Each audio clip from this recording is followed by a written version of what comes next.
Welcome to my channel Priya's cooking Tamil. இன்றைக்கி ஒரு ரொம்ப டேஸ்டியான அண்ட் ஹெல்த்தியான எக் மசாலா சாண்ட்விச் எப்படி செய்யுதுன்னு பார்க்கலாம். வீடியோ ஸ்கிப் பண்ணாமல் கடைசி வரைக்கும் பாருங்கள். ஃபஸ்ட்டு இதுக்கு ஒரு வெங்காயம், ஒரு தக்காளி, ஒரு பச்சை மிளகாய், கொத்தமல்லி கட் பண்ணி எடுத்து வச்சுக்கோங்க. 2 முட்டை வேக வச்சு அதையும் கட் பண்ணி எடுத்து வச்சுக்கோங்க. இப்போ ஒரு பேனில் தேவையான அளவு எண்ணெய் சேர்த்துக்கோங்க. எண்ணெய் நல்லா காஞ்சதும் 1/2 ஸ்பூன் சீரகம் சேர்த்துக்கோங்க. சீரகம் நல்லா பொரிய விட்டுருங்க. இந்த அளவுக்கு நல்லா பொரிஞ்சதும் பச்சை மிளகாய் சேர்த்துக்கோங்க. பச்சை மிளகாய் சேர்த்துட்டு நல்லா வதக்கி விட்டுக்கோங்க. இப்போ இதில் ஒரு வெங்காயம் கட் பண்ணது சேர்த்துக்கோங்க. வெங்காயம் சேர்த்துட்டு நல்லா வதக்கிக்கோங்க.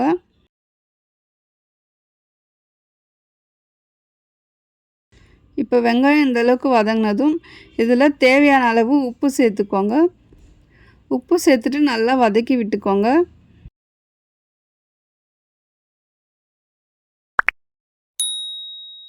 இப்போ வெங்காயம் நல்லா வதங்கிடுச்சு. இந்த அளவுக்கு வதங்கினதுக்கப்புறம் தக்காளி சேர்த்துக்கோங்க. தக்காளி சேர்த்துட்டு நல்லா வதக்கி விட்டுக்கோங்க.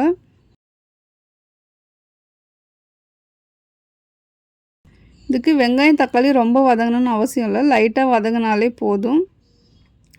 இப்போ இந்த அளவுக்கு நல்லா வதங்கினதுக்கப்புறம் 1/4 ஸ்பூன் மஞ்சள் தூள் சேர்த்துக்கோங்க.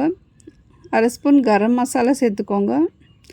1/2 ஸ்பூன் மிளகாய்த்தூள் சேர்த்துக்கோங்க. உங்கள் காரத்துக்கு ஏற்ற மாதிரி மிளகாய்த்தூள் சேர்த்துக்கோங்க. இப்போ இது எல்லாத்தையும் இந்த மாதிரி நல்லா வதக்கி விட்டுக்கோங்க.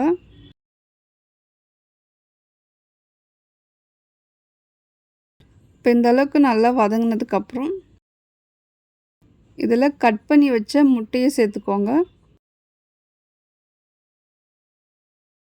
முட்டையை சேர்த்துட்டு நல்லா வதக்கி விட்டுக்கோங்க. வெங்காயம், தக்காளி, மசாலா எல்லாம் முட்டை கூட நல்லா மிக்ஸ் ஆகணும். அந்தளவுக்கு நல்லா இந்த மாதிரி மிக்ஸ் பண்ணிக்கோங்க.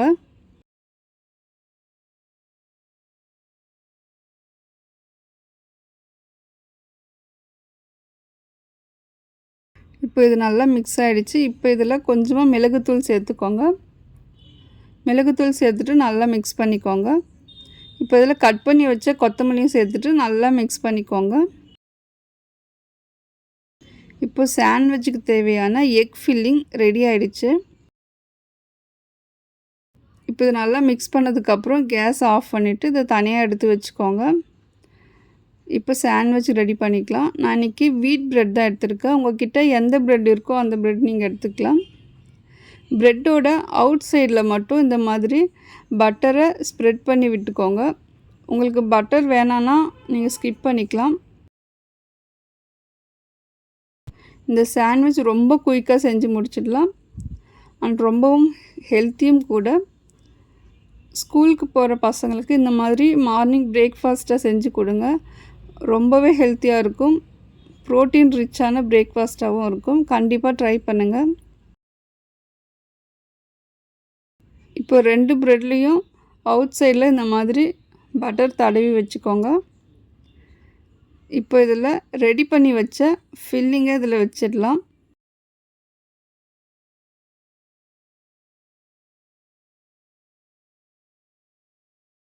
இந்த மாதிரி ஃபில்லிங்கை இதில் வச்சுருங்க.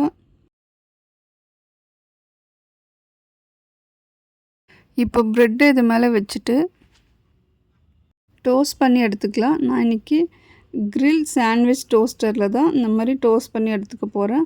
உங்கள்கிட்ட இது இல்லைன்னா சாண்ட்விச் மேக்கரோ இல்லைன்னா தோசை தவாவில் கூட நீங்கள் இந்த மாதிரி டோஸ்ட் பண்ணி எடுத்துக்கலாம்.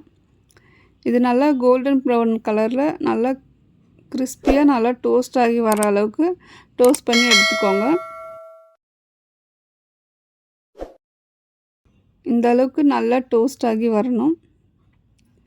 இப்போ ரொம்பவே டேஸ்டான ஹெல்த்தியான எக் மசாலா சாண்ட்விச் ரெடி ஆகிடுச்சு. இப்போ இது ஒரு பிளேட்க்கு மாற்றிட்டு சர்வ் பண்ணிக்கலாம்.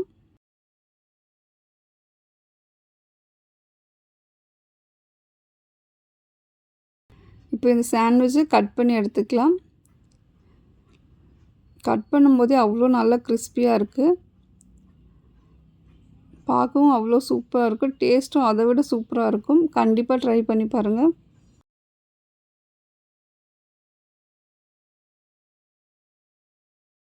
உங்களுக்கு கெச்சப் வச்சு சாப்பிட பிடிக்குன்னா தாராளமாக ட்ரை பண்ணலாம். ரொம்பவே டேஸ்ட்டாக இருக்கும்.